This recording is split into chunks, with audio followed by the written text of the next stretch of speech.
Hello, and welcome to York Universe, the astronomy and astrophysics radio podcast written and presented by the students, faculty, alumni, and friends of York University. You'll find us now wherever podcasts are distributed. I'll be one of your hosts this evening. I am Judy Tomei, and I am joined by Maheen Himani. We are broadcasting live from the Allan Carswell Observatory, located at York University in Toronto, Ontario, Canada. York Universe broadcasts live every Monday night at 9 p.m. local Toronto time or Tuesday morning at 1 a.m. Universal Coordinated Time on YouTube at York U Observatory in concert with our online public viewing program run by the Observatory team. To navigate to the show or find out more, check out our website at www.yorku.ca/science/observatory and follow the links for OPV, which is online public viewing. There you can join the chat on YouTube. For any questions or comments you have about past shows, or if you have suggestions for future topics, send us an email at observe@yorku.ca. You can connect with us on the socials as well, on Instagram at York U Observatory, on PixelFed at Allan I. Carswell Observatory, and on Facebook at Allan I. Carswell Obs. All of our programs are free, but if you would like to make a donation, please visit our website. Again, that is www.yorku.ca/science/observatory. We will be monitoring the chat room for questions and posting some content when necessary. The current weather is perfect. 20 some degrees, clear. There will be live observing through the 1 meter telescope tonight between 9:30 and 9:50. So be on the lookout for that. Maheen, how are you doing? I'm doing great. I'm actually really excited for this episode, especially because we have live observing. I think those episodes are especially more fun, even for the public and for us as well. I was out earlier and I saw that the skies were clear. I also saw the moon. It's currently in the waxing gibbous phase, so it's really beautiful. So if people want to just peek out their windows and look at the moon, they should. But how are you? I'm doing all right. Glad that we are getting some warmer weather. Definitely friendlier for going outside in the evenings and looking up. Um, Yes, I totally agree. Super yeah, exciting. Yeah. I am a fair weather astronomer. I will admit. Um, it takes a lot to get me outside when it's -10. I don't blame you for that. All right. So we will have images, archival images for the first half of the show. The observatory team is working hard in the background. Um, Hello, observatory team. And let's get started. What do you have for us in this week in space and astronomy history? All right, so getting us started with this week in space and astronomy history, I'm going to be giving a birthday shout out tonight. So I want to talk about a cosmologist called Dr. Thomas Gold. He was also known as Tommy Gold, and was born on May 22nd, 1920. So his birthday just passed like a few days ago. And he was born in Vienna, Austria. He was known as an energetic and prominent figure in astronomy for challenging conventional wisdom, which will become clear as we talk about him more.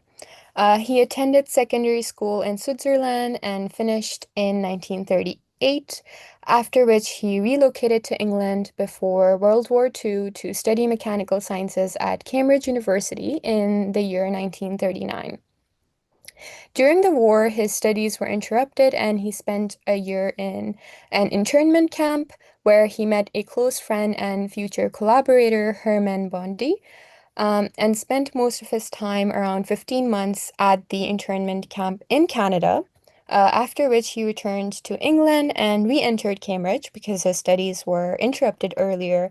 However, this time he abandoned mechanical sciences and studied physics instead. So he graduated with a degree in 1942 and worked briefly as an agricultural laborer and lumberjack in northern England. Later, he worked in naval research with Bondi and another future astronomer at the time, Fred Hoyle. Um, these three researchers are very well known if you look into the past of cosmology, as will become clearer. His research was mainly focused on radar systems during the time when he was working with the Navy. Um, and these radar systems essentially emit electromagnetic radio or microwaves to detect distant objects. And because of his research in several areas that were very impactful, he actually became a professor of astronomy at Harvard and Cornell without ever getting a doctorate. So I found that his path in academia and in general his career was uh, very interdisciplinary. And not only that, I think this is one of the few cases where he became a professor without a doctorate, which is very interesting. But I think it'll become clear as we learn more about his background why that was possible for him to do. But he returned to Cambridge in 1946 to complete his master's, and interestingly, his first published paper was not in astronomy. It was actually in physiology, and he studied the effect of resonance on the human ear in 1947, which was something like his thesis was actually rejected by Nobel Prize scientists earlier in the fields, but it ended up being correct 30 years later, the work that he had done as a master's student. Um, and in 1947, a year after his master's, he started working on cosmological theory called the steady state theory, which is something you may have heard of. And he worked on this with Bondi and Hoyle, people I had mentioned earlier that he met at the internment camp.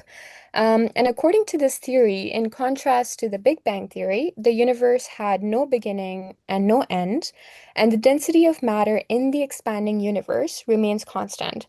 So they did believe that the universe is still expanding, but they also believed that the density of the matter is remaining constant, meaning that more matter is being produced as the universe expands. Mhm. Um, and future observations, however, were more in favor of the Big Bang theory than the steady state theory, which made it obsolete.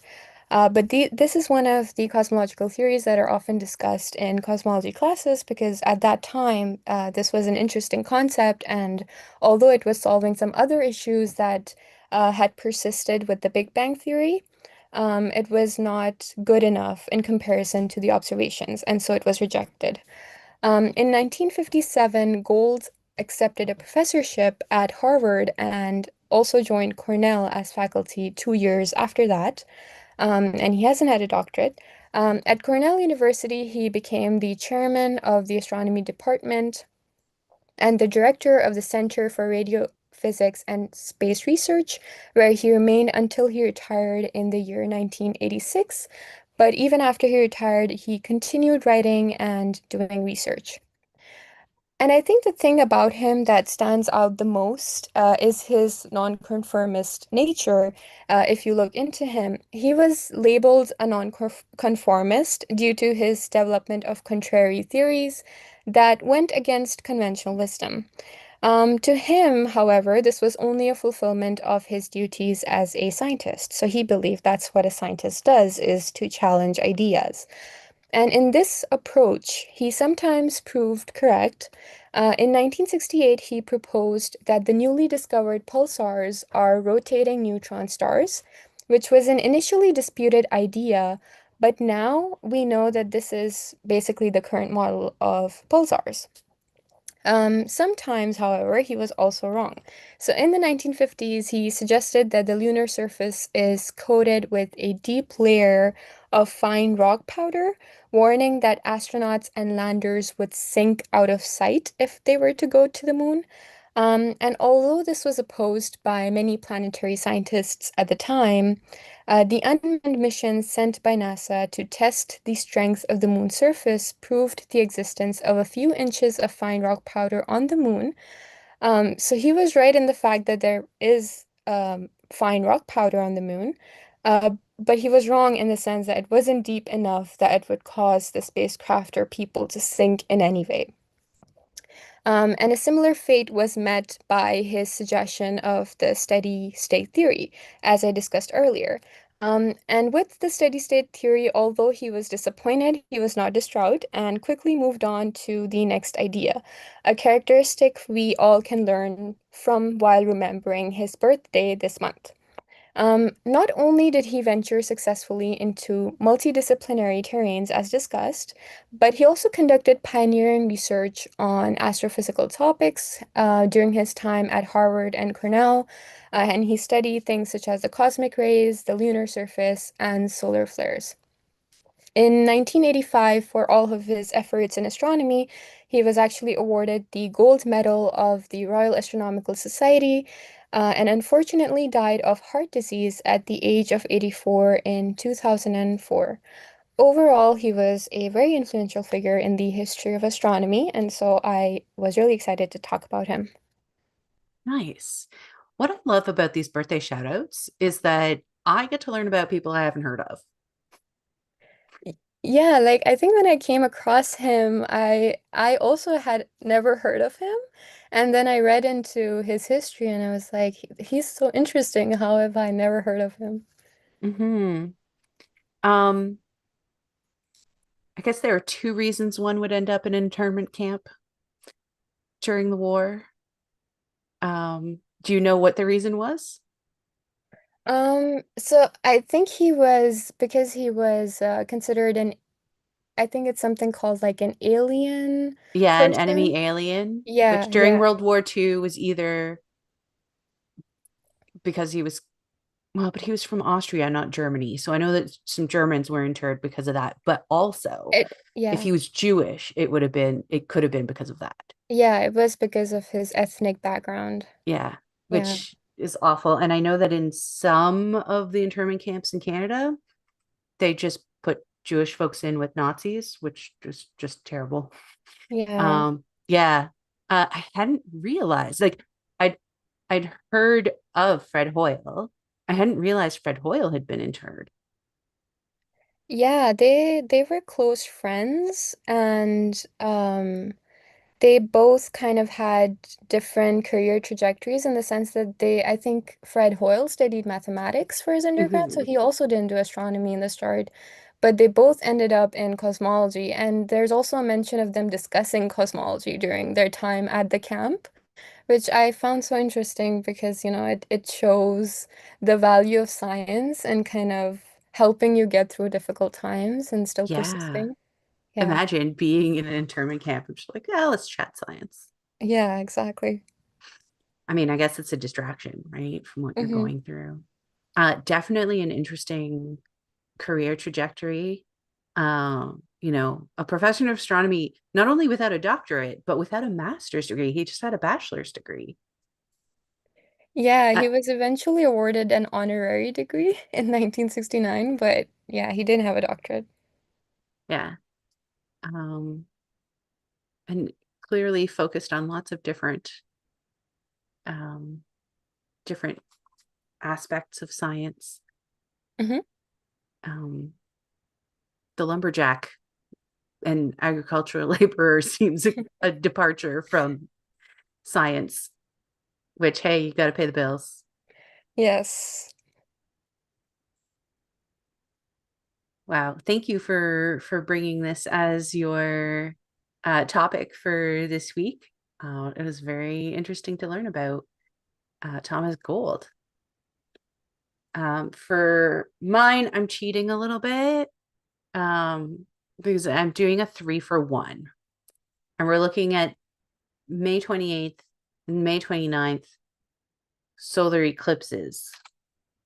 So we're looking at May 28th, 1900, May 29th, 1919, and for funsies, May 28th, 585 BCE. So let's start with 1900, when the first film of a solar eclipse was made by John Neville Maskelyne, which was the first of its kind. Maskelyne captured the footage from Wadesboro, North Carolina. The film lasts just over a minute and starts just before totality. And I'll drop the link to the video in our chat when I'm done running through this. So it starts just before totality. You get to see the diamond ring to the end of totality, and the corona is visible throughout totality. Maskelyne was accompanied by colleagues from the British Astronomical Association, all knowing that the sun was in a calm phase of its 11-year cycle. And in fact, drawings of the disk of the sun from that same day showed just a few small sunspots. But it's okay. They weren't aurora hunting. They were going out to see an eclipse. Maskelyne adjusted the exposure of each image to compensate for the changes in brightness between totality and the time before and after totality. He brought the film back to England, where it was eventually forgotten in the Royal Astronomical Society's archive until recently, when it was discovered by librarian and archivist Sean Prosser and her colleagues. The film was restored and digitized by Bryony Dixon, the curator of silent film at the British Film Institute, along with her colleagues. So why make a film? To convince astronomers that cinematography would be useful and should be embraced. This film was made only 2 decades after filmmaking even became a thing. So you can imagine how much more sophisticated the technology is today. It would have been a pretty tricky thing, I think, to make this film with the technology of the time. In 1882, astronomer David Peck had taken 147 frames of a transit of Venus, but it wasn't turned into a film for over a century. Like someone took those 147 frames and turned it into a film over 100 years later. So that's my first eclipse. Now, if we move to 1919, we have British astronomers Frank Watson Dyson and Arthur Stanley Eddington, who organized an experiment to test general relativity. They organized 2 expeditions, one to Principe, an island in West Africa or off the coast of West Africa, and one to the town of Sobral in Brazil. They aimed to measure the gravitational deflection of starlight passing near the sun, which Albert Einstein had predicted in a 1911 paper based on a then incomplete version of the theory of relativity. By 1915, he had refined the predictions after he had finalized his theory, and on which he collaborated with Karl Schwarzschild on his equations. The results were presented to the Royal Society and the Royal Astronomical Society in London by Eddington, and after some deliberation, they were accepted. There was wide news coverage, which led to some fame for Einstein and his theories. And so that's the second eclipse. And the last one, and I'm saying for funsies here because there's a lot of debate as to whether or not this is true, but it's a fun story. We're going to 585 BCE, where we find the armies of Medes and Lydia on the battlefield in Anatolia, which is modern Turkey. The war was a long-standing one, and the tales of this happening were recorded, about 150 years later by Herodotus. And they claim that the fighting stopped when day turned to night and then back to day again, leading folks to theorize that this would be an eclipse.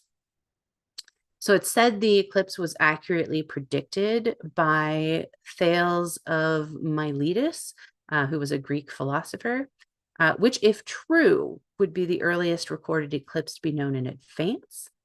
The change of day to night was apparently seen as an omen, stopping the fighting and ending the war.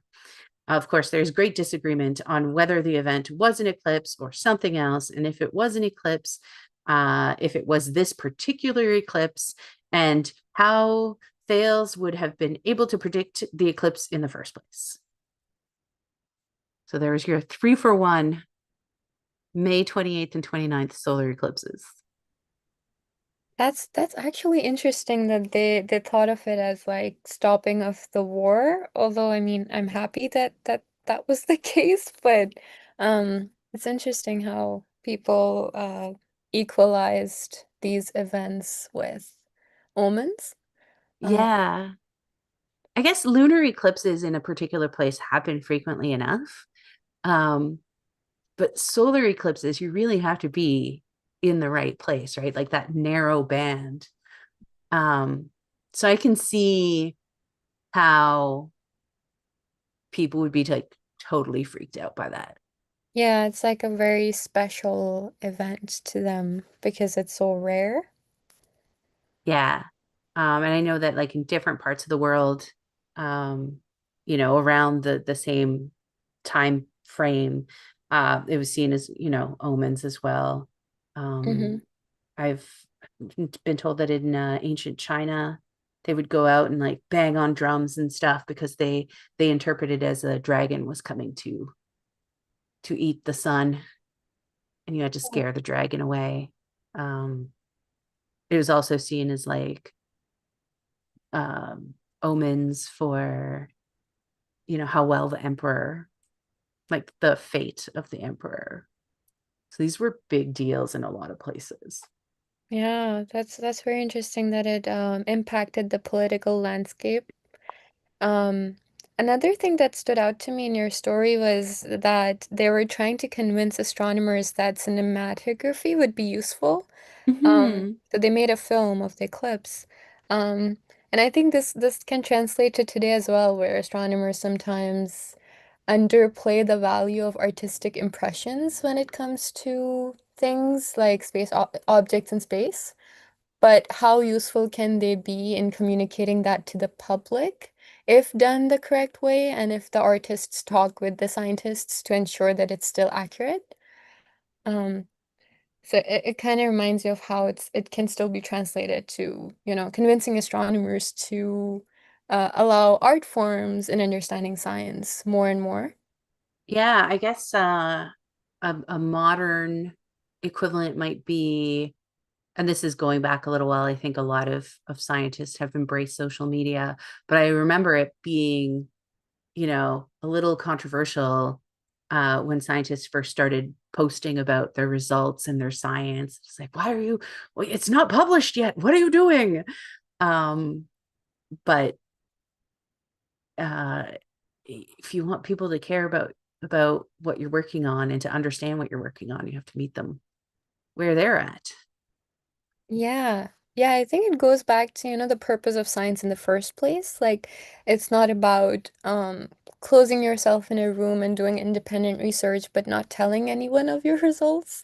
Because Yeah. at the end of the day, you want the public and the people to know the interesting things you found, which adds to the value and the pleasure of finding them in the first place. Yeah, and I think we need folks to really understand the process of science. Like what I liked about your item was that like sometimes he was right and sometimes he was a little bit right and sometimes he was outright wrong. But that's, thinking outside the box and testing these things is an important part of the process. Yes, I agree 100%. All right, folks, you are listening to York Universe, broadcasting live from the Allan Carswell Observatory, located at York University, Toronto, Ontario, Canada. For chat, questions, content, head over to www.yorku.ca/science/observatory. Tonight, you are listening to Julie and Maheen, and we have just wrapped up talking about this week in astronomy and space history. If you swing by that website, you can click on the menu for OPV and find all the details there. Um, we have just one reminder this week, and that is the tour schedule is on the website. So if you want to come visit the observatory in person, those tours happen on Wednesday nights. You will have to book your free tickets through the website. For now, they are observatory tours. So you get to see the large 1 meter telescope. Atrium tours will be on pause till partway through the summer as the atrium parking lot is being resurfaced. So that means that observatory location is not accessible for now, but the main observatory is. So please swing by our website to check that out if you are so obliged. So we are going to move into our news items. Maheen, what grabbed your attention in the news this week? All right, thanks, Julie. So, I actually have an item which is very fitting to the current world. So I was happy to find this item. So I'm going to be talking about AI and spacecraft. It's going to be interesting. As we all know, AI is now having an influence in numerous different industries, and many are adapting to this new change. And this impact is, of course, also now being seen in the space industry. And NASA is currently testing a next generation computer chip that could give the spacecraft the ability to operate far more independently in deep space than ever before.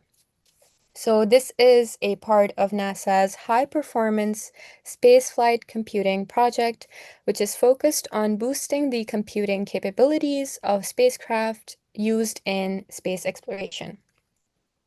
The development of the processor under this project is a joint commercial partnership between NASA's Jet Propulsion Laboratory, or JPL, and Microchip Technology Inc., which is based in Arizona.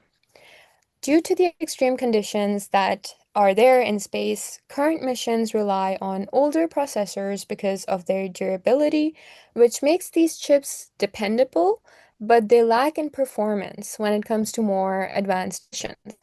And for this reason, far more capable processors are needed when it comes to future autonomous spacecrafts, meaning the ones that are not manned and there's no crew on it. And it also helps with speed in scientific analysis, and also astronaut support during missions to the moon and Mars when it comes to crewed missions. And to achieve this goal, a radiation-hardened processor is currently being built to deliver 100 times the computing power of today's spaceflight computers while surviving the harsh space environment. And this is being tested by simulating the harsh conditions of space, such as thermal radiation and shock factors at NASA's JPL. And of course, they want to ensure that the processor can withstand intense electromagnetic radiation, which is something expected in space, and dramatic temperature fluctuations that may damage the electronics. There's also the case where high energy particles from the sun and deep space can trigger the spacecraft into a safe mode, which temporarily shuts down non-essential systems until the engineers resolve the issue. And solutions to such shutting down are also being worked on through this chip. Another test they are conducting with these chips is their handling of the planetary landings. And to do this, they're using a high quality reproduction of landing scenarios of real NASA missions that would usually require power intensive hardware to process huge volumes of landing sensor data. And they have been conducting tests on all of these things that I mentioned since February of 2026, and are expected to continue for several months along the year. And so far, the results have been very promising. They have found the processor to function as intended and seen 500 times improved performance in comparison to the currently used radiation-hardened chips, which is a huge, huge improvement. And what we can see coming out of this for autonomous spacecraft is the utilization of AI on board to respond to unexpected situations in real time when communication delays make human control impractical. And it can also improve the efficiency of processing, storing, and transmitting massive amounts of scientific data to Earth when spacecrafts are going to missions on planets and farther than the solar system. So these are also foreseeable benefits that we can see in terms of such technology in crewed missions uh, to the moon and Mars. Once the processor is certified for use in space, NASA plans to integrate it into a wide variety of missions, including Earth orbiters, planetary rovers, deep space probes, and crewed habitats. This points to the exciting developments and benefits of AI integration into space-based systems that could largely increase the success of space exploration missions. Um, Things could also go very wrong with AI integration, um, but with their testing, we can expect that the best comes out of this. And so this was my story. Nice. Um, this is a use of AI I can get behind. Um, it is definitely a better use than making quote unquote art. Um, but I also had the 2001 A Space Odyssey can't open the door scene flash through my mind. Yeah, I agree. I mean, you know, AI is being used in so many ways, which I would currently disagree with. So when I read its use in the space industry and in a way that actually matters, I was happy that, this new technology is being used where it should be, in making systems better and making robots better instead of replacing humans. Um, so that was also my point of view on this.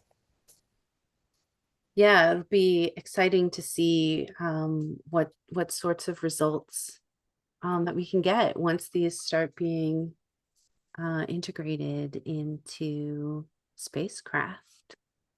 Um, we have a lot of places, even in our solar system, that we haven't visited yet. Got a whole two ice giants that we've only flown by once or twice.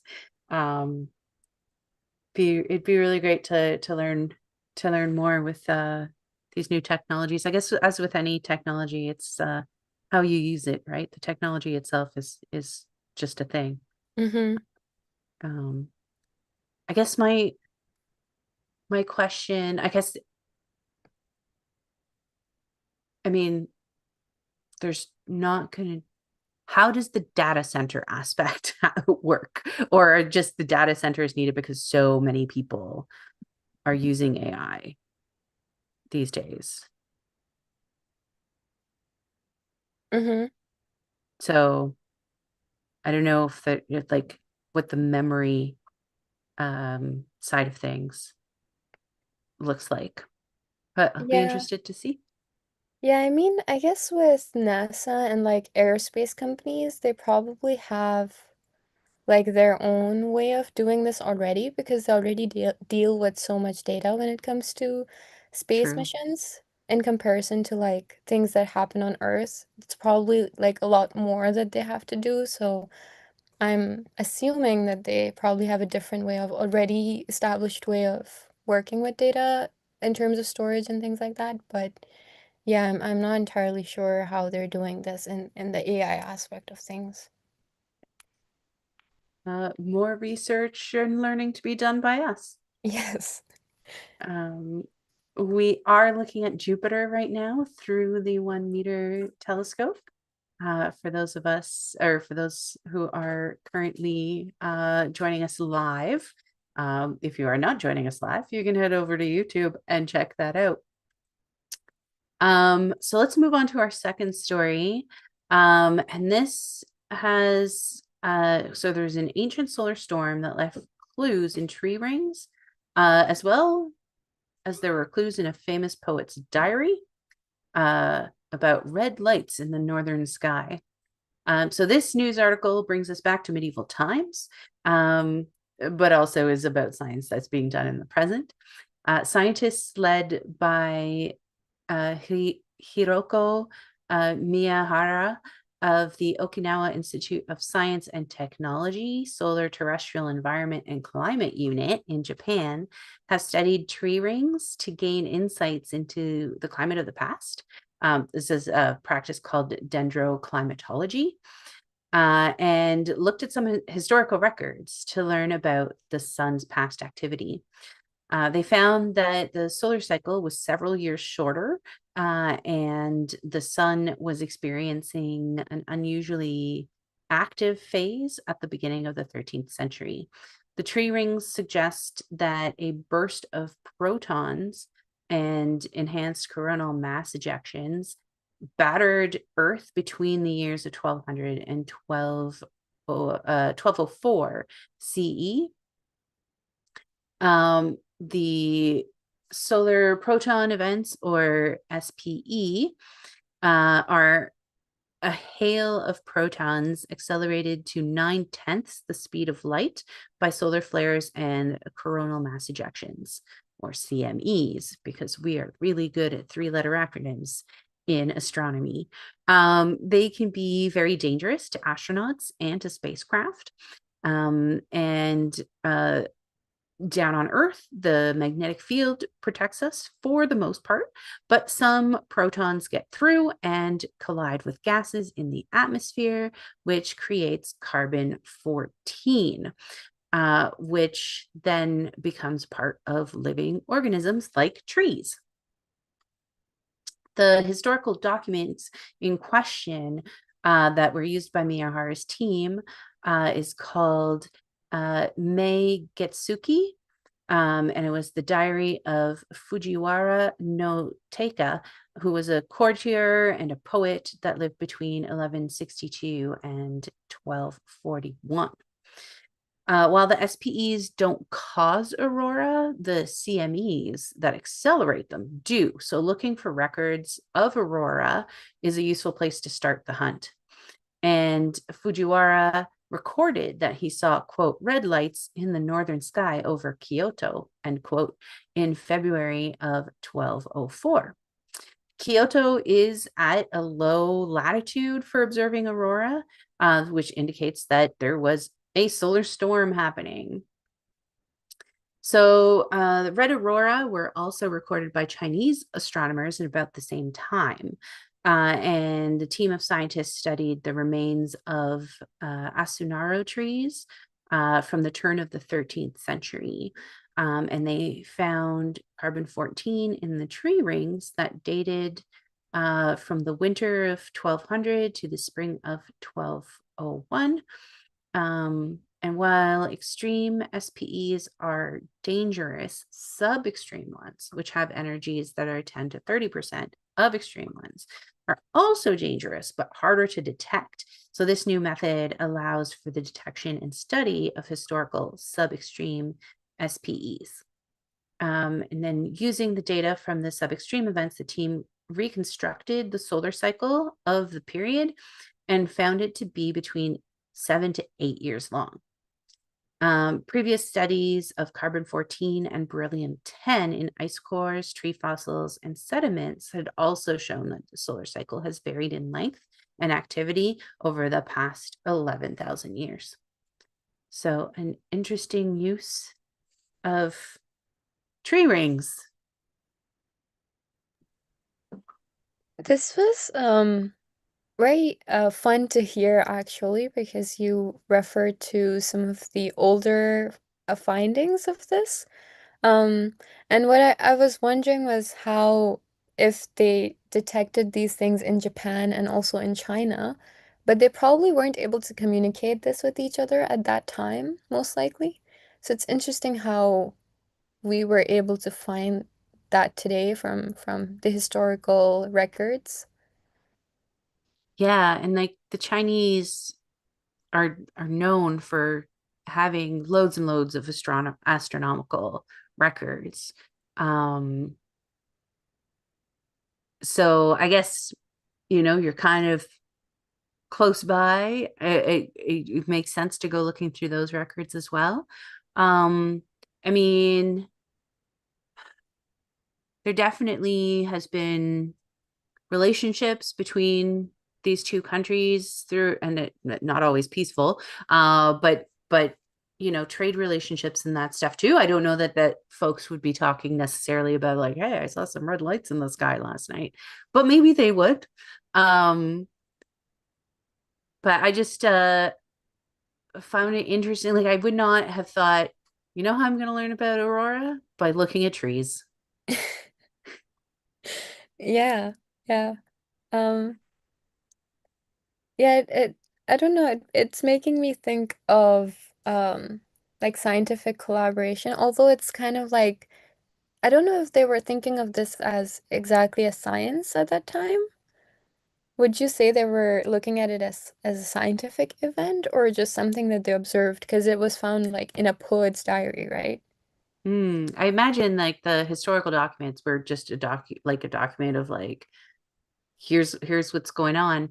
But the team doing the study now in like 2025, 2026, or however many years it took to do the study, um, I imagine are a multidisciplinary team, Mm-hmm. because you don't get to be working in a scientific institution by being a jack of all trades. Um, Probably a lot of PhDs involved. So yeah, collaboration between different fields in science, I think is really cool. I always find it interesting because of my work in a multidisciplinary museum. I Mm-hmm. love making connections between the different things that I've the different fields that I've learned about over the years. Yeah, and it makes the communication more interesting as you just shared the story. It was like if you had just mentioned it in a very scientific manner only, it wouldn't have been as interesting as it was. Yeah, I love it when history and science come together. Okay, so we are let's see. We are zooming in on the Cat's Eye Nebula for those following along on YouTube. It's looking cat eye-ish. And let's move on to our next uh, bit of news. So for our next news item, I'm actually going to be talking about quasars. So before diving in, as a reminder, if someone has forgotten or have never heard of what quasars are, um, quasars are objects that are formed due to the active consumption of gas and dust by the central supermassive black hole of a galaxy, which then produces luminous radiation. There are some quasars that are wrapped in thick clouds of dust, which makes them difficult to detect. And we're going to be talking about such quasars in this space news item today.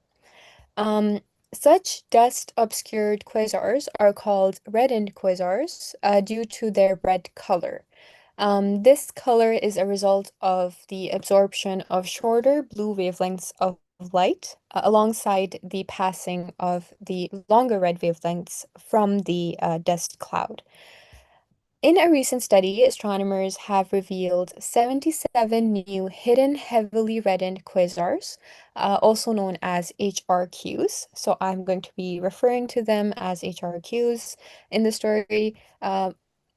It is generally thought that HRQs represent a brief transitional stage in galaxy evolution, and this finding provides the strongest observational support yet of this idea.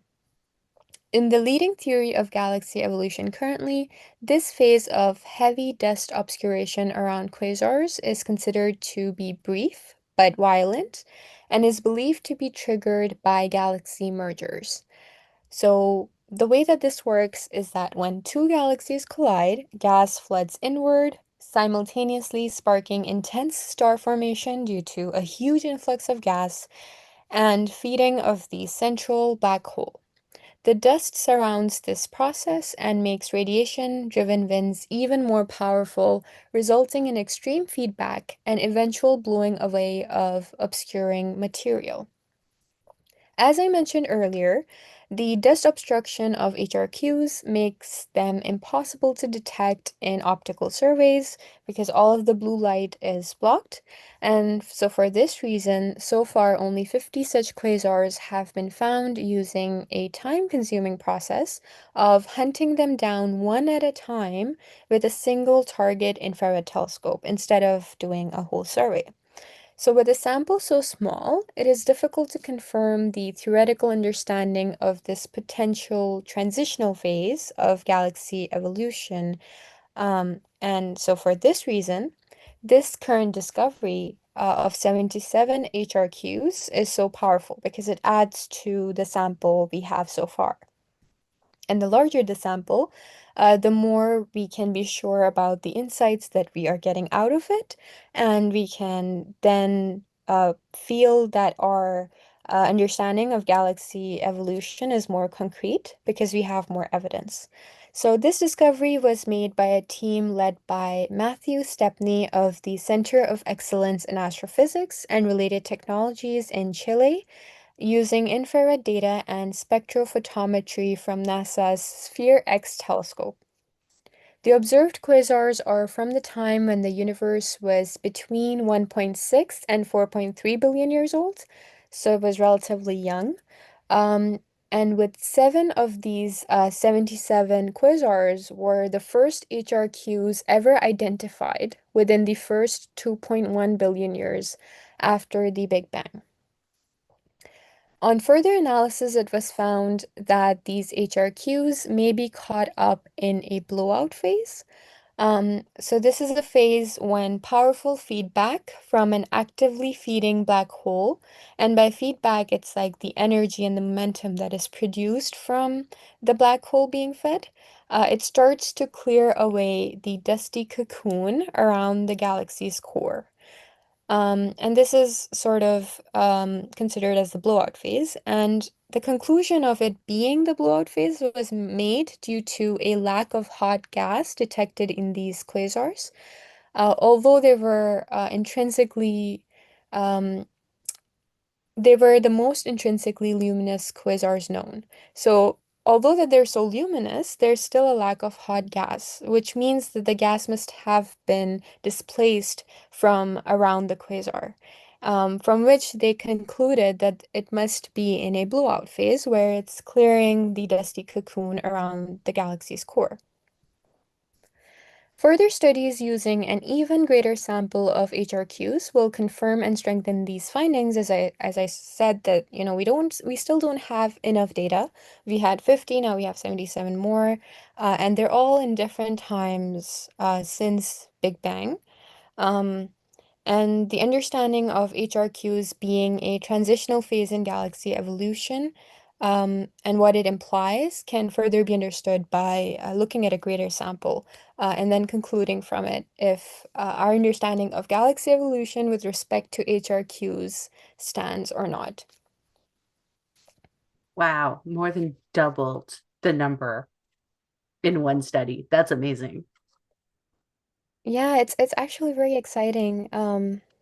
I had never heard about HRQs before. I've heard about quasars and I've studied them. But there's like many different types of quasars, and so it was interesting to hear that this specific type of quasar is considered to be a specific phase in galaxy evolution. Hmm. Um, and because we found it in the early universe, I personally love the early universe. I think it's very interesting. So that was quite exciting. Yeah, there's just really old quasars. So cool. I have to admit that while I remember the word quasar, I was glad that you were like, this is what a quasar is for those who don't remember, because that's me. Yes. I know that I have a degree in astrophysics, but I forget what things are. So if people are just listening for because they're interested, I'm sure that they probably also forget or Yeah, it's been a while since I graduated, so a lot of the things have disappeared into the recesses of my brain. All right, so we have just a few minutes left. So let's do our last piece of news. So fungi could make Mars regolith fertile for crops. So there's an international team of scientists from the US and Brazil that are looking at a possible solution to feeding people on missions to Mars and also the moon. So they're experimenting with a group of fungi that are referred to as beneficial fungi, and using them to increase the yield of plants in nutrient poor soil. So these fungi are able to drive nutrient cycling for plants, soil, and other organisms. And the scientists focused on lunar and Martian regolith, regolith being a fancy word for space dirt. And I guess the main difference is that on Earth, our dirt has organic compounds, organic things that have come from plants decaying and whatnot, nutrients to feed plants, and lunar and Martian dirt does not. So the regolith has limited amounts of nitrogen, potassium, and phosphorus, which are all very important for plant growth. So there are several species of fungi that have been observed to increase the absorption of nutrients in plant species, helping them grow. So the fungal research, or fungal research in general, has also been performed on the International Space Station.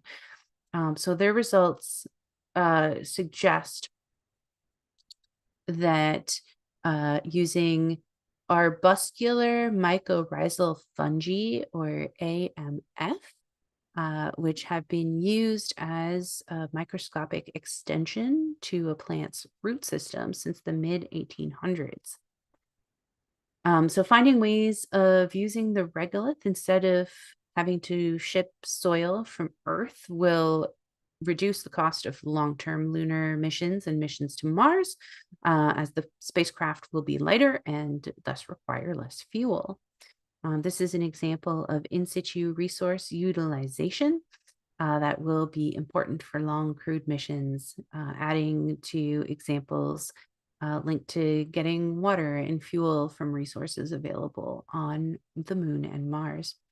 Now, researchers have recently combined 1 gram of cyanobacteria with Martian regolith stimulant to grow 27 grams of duckweed. My first question was, is duckweed edible? The answer was certain species, yes. And anyway, the research into this important aspect of sending humans to space continues. I'm wondering why do they need to test on things other than the usual food that astronauts are currently consuming when they go to space? Do you know? Uh, Especially for Martian missions, you're looking at a mission that is going to last, it's like 6 months to get there, 6 months to get back. You're not going to land and like turn around right away. So you're looking at, really long-term missions, like, a year and a half, 2 years, probably at the minimum. So sending along that much food would take up a load of space and a load of weight, even if it's freeze dried. That I mean that stuff is pretty light, but still takes up quite a bit of space. So if you could figure out a way to make the soil in the place where you're going usable, then you can send seeds, which take up a lot less space and grow stuff once you get there. And, I guess grow stuff on the way as well. There's been a lot of experiments into like hydroponics and growing plants and like lettuce and stuff like that on the International Space Station. Interesting. So they're assuming that they're gonna stay on Mars because, I mean, even if they were to plant something, it would take a while to grow, right? So are they, it's like under the assumption that when they are sent to Mars, they will be staying there for a while. Yeah. And I guess the research might be um I assume the research is into types of things that grow fast and have lots of like nutrients and Mm-hmm. stuff, right? Because you're right, if I'm growing a thing that takes 6 months to grow, it's gonna be a while before I get my food once I've landed on Mars. But if I choose something that, takes a few days to germinate and then in a few weeks I have my lettuce or whatever, those would definitely be more desirable, at least for the beginning of the mission. You can always plant something that would um, uh, be ready to harvest later on as well. I think Mm-hmm. another consideration is how much water a species needs to grow. You wouldn't want thirsty plants because there'll be limited amount of water as well. Mm-hmm. I have a question for you. So if you knew that this experiment worked and you were given an option to go to the Mars knowing that this will be your food, would you go to Mars? I would happily eat greens and stuff, uh, but I would not go to Mars. Um, no, honestly, I would not want to go to space at all. Everything Why? I've everything I've heard about liftoff and weightlessness and how it messes with your body, I wouldn't be able to handle it. I would be so sick the whole time and be like, yeah, I'll live vicariously through other people. But would it be worth it if if you get to see Mars, like no human, you'd become the first human to go to Mars and you'd be It's able to like true. actually see it, you know? Yeah, I'm happy to see it from Earth through a telescope. How about Yeah. you? Would you go to Mars? You know, initially, like in my early years of loving astronomy, I always thought I couldn't go to space because of all that it requires, like living in a small space, eating like freeze-dried food, not having a proper toilet to use. Like it sounds really difficult. And being away from people that, your Mhm. family and stuff, like all of that. But recently with the Artemis mission, I'm kind of like, well, maybe I could go to the moon at least, It's not at least it's not that far. But Mars is like too far. It's too much of a bigger commitment unless they create like very advanced spacecrafts like the one in Project Hail Mary where you have like everything, you know? Gravity. Yeah. Yeah. Oh, I have to say, I would be very interested to feel what weightlessness feels like, Yeah. but also the vomit comet would not be for me. No, I mean, there's definitely pros and cons. It's definitely Yeah. not easy to go to space. Like, there's so much training that goes into it. Yeah. I would be great for like one parabola. And I'll be like, okay, great, land this thing. I'm done. I've experienced it. Let's go home. Um, but what can I say? As I get older, my body gets less and less dependable. Just like, yes. Um, all right, Maheen, it has been lovely doing the show with you tonight. Everyone, you have been listening to York Universe, the astronomy and astrophysics program written and presented by the students, faculty, alumni, and friends of York University. Your hosts this evening have been Maheen Himani and myself, Junie Tomei. You can always connect with us on Instagram at YorkU Observatory on Facebook at Allan I Carswell Obs, on Pixel Fed. I don't even know what that is. At Allan I Carswell Observatory. Check us out on our website for show notes, contents, updates, contact info. So that's www.urq.ca/science/observatory. Thanks for tuning into York Universe. Clear skies and have a good night. Have a good night.